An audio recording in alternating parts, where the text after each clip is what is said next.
So జీవితంలో చేయకూడని కొన్ని పనులు ఉన్నాయి. అదేంటంటే వాటి అత్యంత ముఖ్యమైనది ప్రపంచంలో అప్పు తీసుకోవద్దు. వస్తువు కాకుండా అప్పు తీసుకునేది ఏదైనా ఉందా? వస్తువు అంటే చేత్తో పట్టుకునేది కాకుండా నువ్వు ఇంకేదైనా అప్పు తీసుకోగలవా?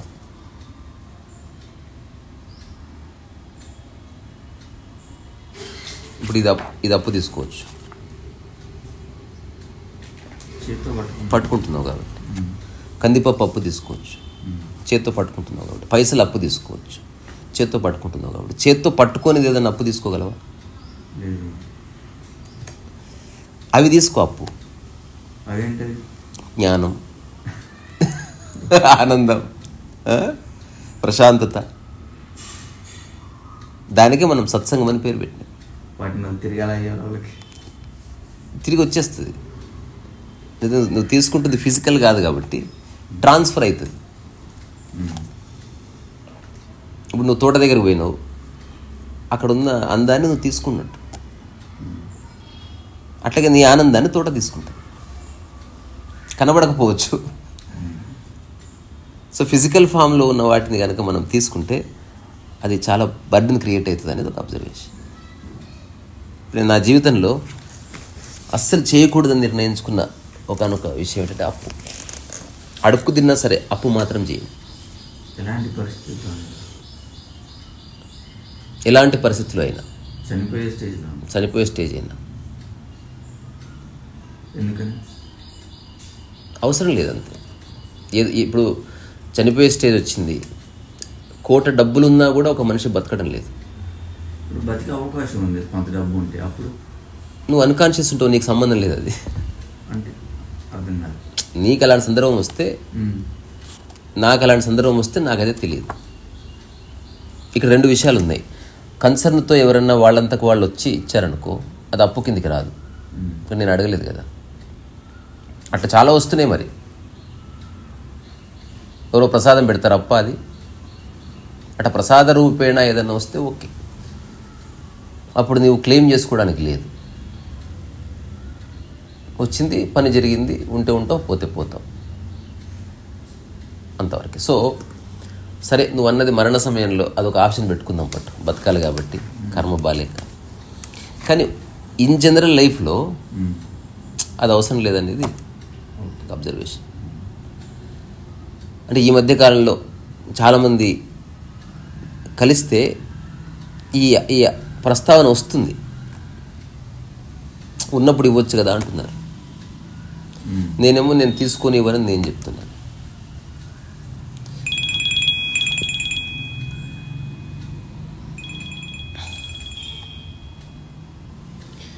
రెడ్డి గారు వస్తారా 11 వరకు? అదే మన ఇక్కడికే, మన స్టూడియోకి రండి. అలాగే, మీరు తీసుకురండి, మీ దాంట్లో పోదాం. అలాగే అలాగే. ఏం చెప్పుకుంటున్నాం ఈ మధ్య చాలా మంది ఉన్నప్పుడు అంటే ఈ ధోరణి అనేది కొంచెం ఇబ్బందికరం. సో ఎవరినైనా ఏదైనా అడిగినప్పుడు నువ్వు ఇస్తాడు అని ఒక భావనతో అడిగితే డిసప్పాయింట్మెంట్ వస్తుంది. నువ్వు ఎవరైనా ఏదైనా అడగవచ్చు, తప్పులేదు, కానీ ఎస్ని నోని ఒకే విధంగా స్వీకరించగలిగే శక్తి ఉండాలి. ఒక వ్యక్తి చెప్పే ఎస్ నో మీద నీ ఫ్రెండ్షిప్ ఆధారపడి ఉందనుకో, దట్ ఈస్ వెరీ బ్యాడ్. అట్లాంటి వాళ్ళనైతే నేను చాలా చూశాను. మంచిగా ఉంటారు, ఒక 10,000 అప్పు అడిగారు, లేదు ఇవ్వనన్నాను. ఆ నెక్స్ట్ నుంచి వాళ్ళ ప్రవర్తన కంప్లీట్గా మారిపోవడం చూసిన. అది వాళ్ళ వైఖరి, మనకు సంబంధం లేదు. కానీ పర్సనల్ లెవెల్లో ఎట్టి పరిస్థితుల్లో తీసుకోకూడదు అప్పు. అప్పు ఇవ్వకు, తీసుకోకు. ఇది ఒక్కటి పక్కన పెడితే ఏం చేస్తూ వచ్చి డబ్బు ఎలా ఎర్న్ చేయాలో ఆలోచించు. అతి తక్కువ డబ్బుతో బతకడం ట్రై చేయి. ఇప్పుడు ఏ గురువులు అయితే ఉన్నారో వాళ్ళు ఇది అస్సలు చేయండి లేదు, అప్పు తీసుకోవడం.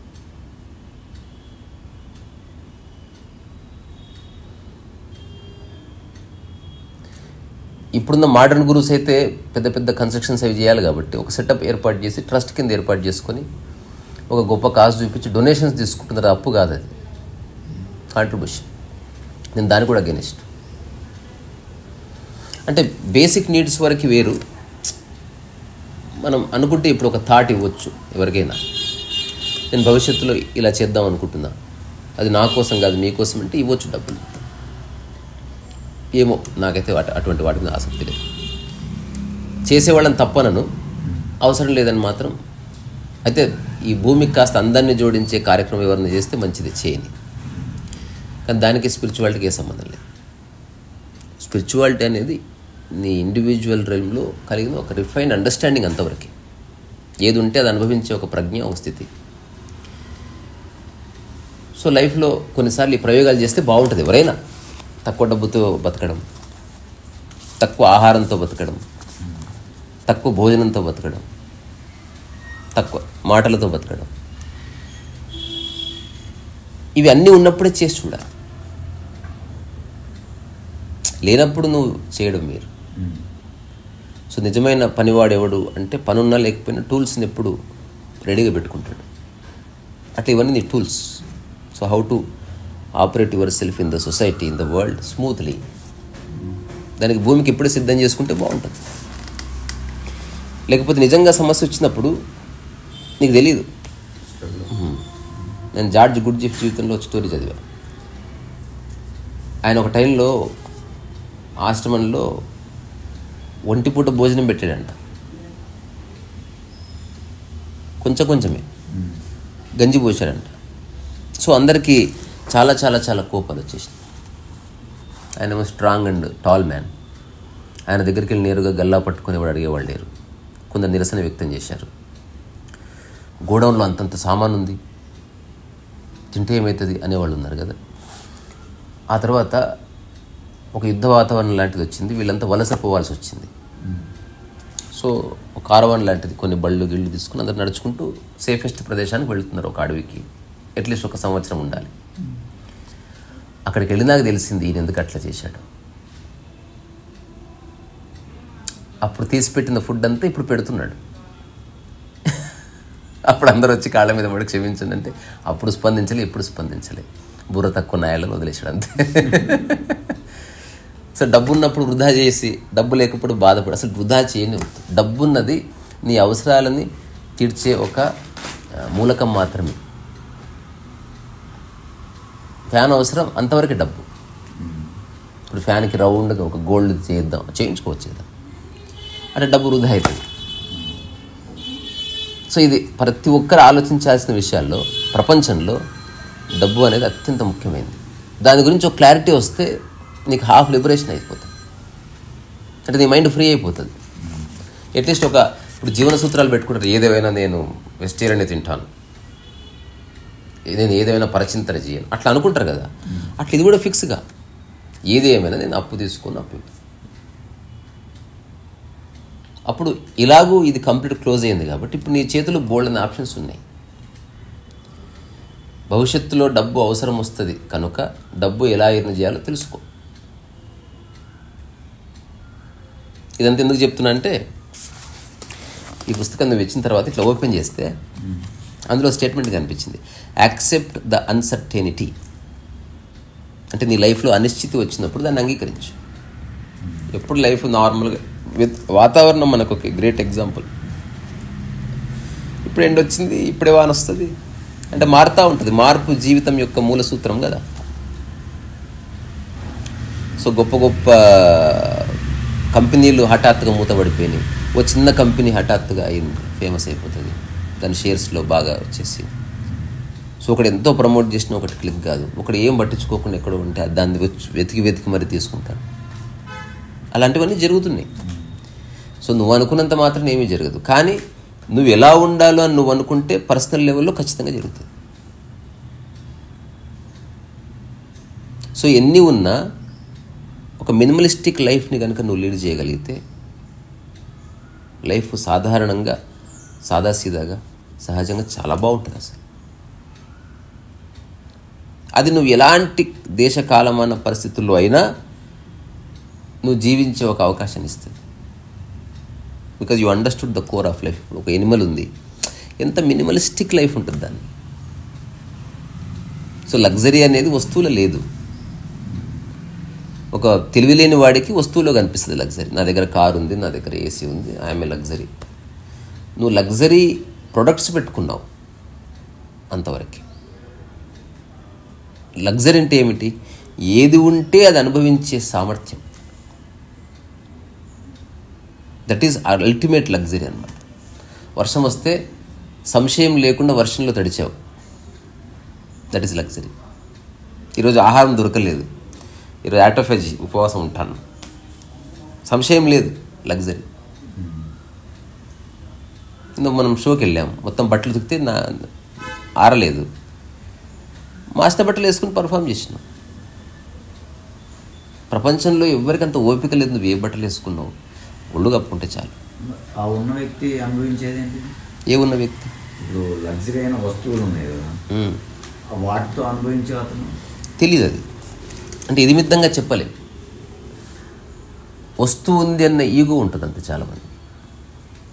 ఒక మంచి పరుపు ఉన్నవాడు దాన్ని అనుభవిస్తున్నాడన్న గ్యారెంటీ లేదు. ఒక బెంజు కారులో వెళుతున్నవాడు నిజంగా బెంజు కారుని ఆస్వాదిస్తున్నాడన్న గ్యారెంటీ అయితే లేదు. అతను మానసికంగా చాలా సఫర్ అవుతూ ఉండవచ్చు, ఆ కారులో వెళుతూ ఎవరినో తిడుతూ ఉండవచ్చు.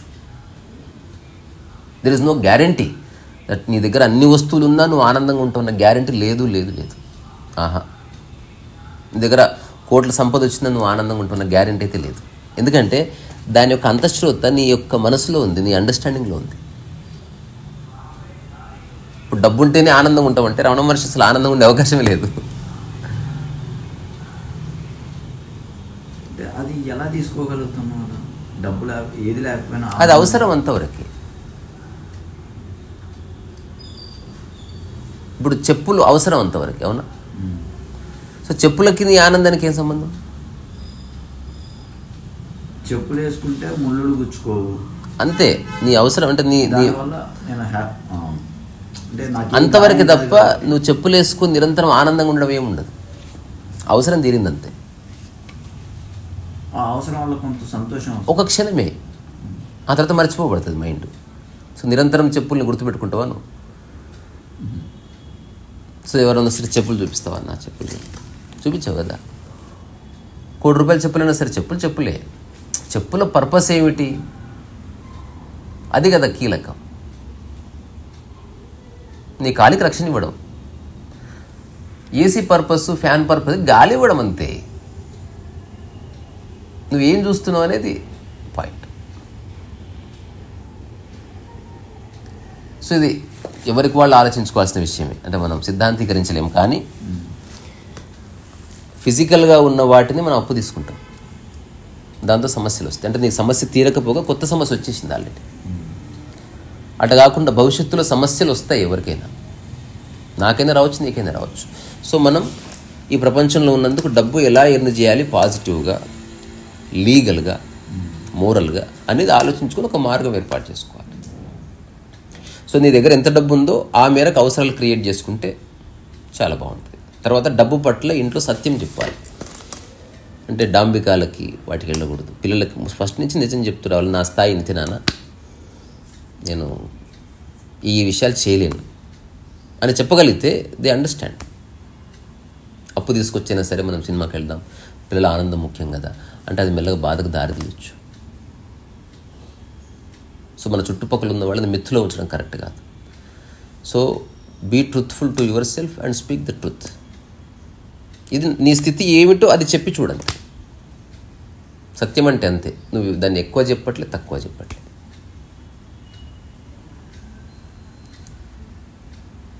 సో అప్పు మాత్రం తీసుకోవద్దు. నువ్వు అన్నట్టు నిజంగా ఒక ప్రత్యేక సందర్భం వచ్చింది, వెరీ రేర్. అట్లా కాకుండా ఊరుకురికే. ఇప్పుడు ఒక రీసెంట్గా ఒక ఫ్రెండ్, నేను ఫోన్ కొందాం అనుకుంటున్నా, 50,000 ఇవ్వ అని అడిగాడు. నేను ఇవ్వనన్నాను. నీ దగ్గర ఉన్నా కూడా ఏందా అంటున్నాడు. దానికి ఏం చెప్తావు నువ్వు? నా దగ్గర ఉన్నాయి డబ్బులు అంటే ఉంటే ఇవ్వాలా అని అడిగాను. మరి ఫ్రెండ్షిప్ అన్నాక షేర్ చేసుకోవాలి కదా అన్నాడు. ఫ్రెండ్షిప్ అన్నప్పుడు నో చెప్పినా అంగీకరించగలిగాను. తర్వాత నేను వెంటనే ఇంకో మాట నువ్వు ఫోన్ కొంటున్నావు కాబట్టి అంటే ఒక 2-3 మినిట్స్ జస్ట్ చర్చ జరిగింది. నేను తప్పకుండా 50,000 ఇస్తాను. కానీ నేను ఒక ఫ్లాట్ కొందాం అనుకుంటున్నా, దానికి నువ్వు ఒక 4 lakhs నువ్వు అది చేస్తే ఇది చేస్తా. ఎందుకంటే అవసరాలు నీకున్నాయి నాకున్నాయి. కాకపోతే నువ్వు 50,000 తీసుకొని ఫోన్ కొనుక్కుందాం అనుకుంటున్నావు, నేను ఈ 4 లక్షలు తీసుకునే వద్దనుకుంటున్నా.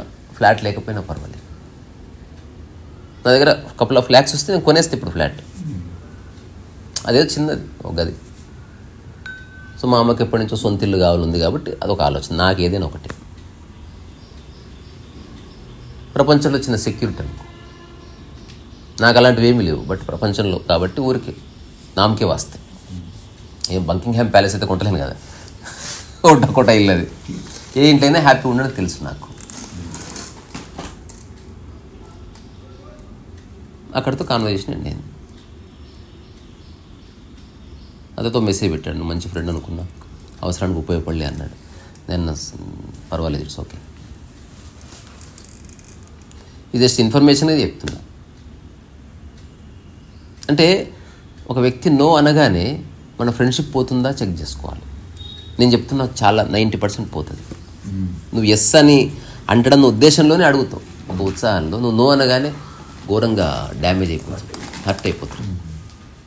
అక్కడ కాకుండా ఈ జీవితంలో నిరంతరం గుర్తు చేసుకోవాల్సిన, మననం చేసుకోవాల్సిన, స్మరించాల్సిన విషయాల్లో నీ అస్తిత్వానికి అప్పు అవసరం లేదు. అత్యంత సింపుల్ లైఫ్ని లీడ్ చేయడం సాధన చేస్తే నిజంగా అద్భుతంగా ఉపయోగపడుతుంది. వేరే వాళ్ళ దృష్టిలో నువ్వు గొప్పగా కనబడ్డం ఏంటి, నాన్సెన్స్. నీవు ఎట్లున్నావు అనేది నీకు తెలిస్తే చాలు, అంతే నేను చెప్పాలనుకున్నాను. సో అప్పు అడగొద్దు, అప్పు తీసుకోవద్దు. ఒకవేళ అప్పు అడగాల్సి వస్తే, తీసుకోవాల్సి వస్తే జ్ఞానాన్ని, ప్రశాంతతని, ఆనందాన్ని తీసుకో. It will help. సో ఎవరైనా అప్పు అడగాలంటే చేతిలో పట్టుకోనివి మాత్రమే అడగండి నన్ను. మిగతావి నేను మిమ్మల్ని అడగను, మీరు నన్ను అడగొద్దు.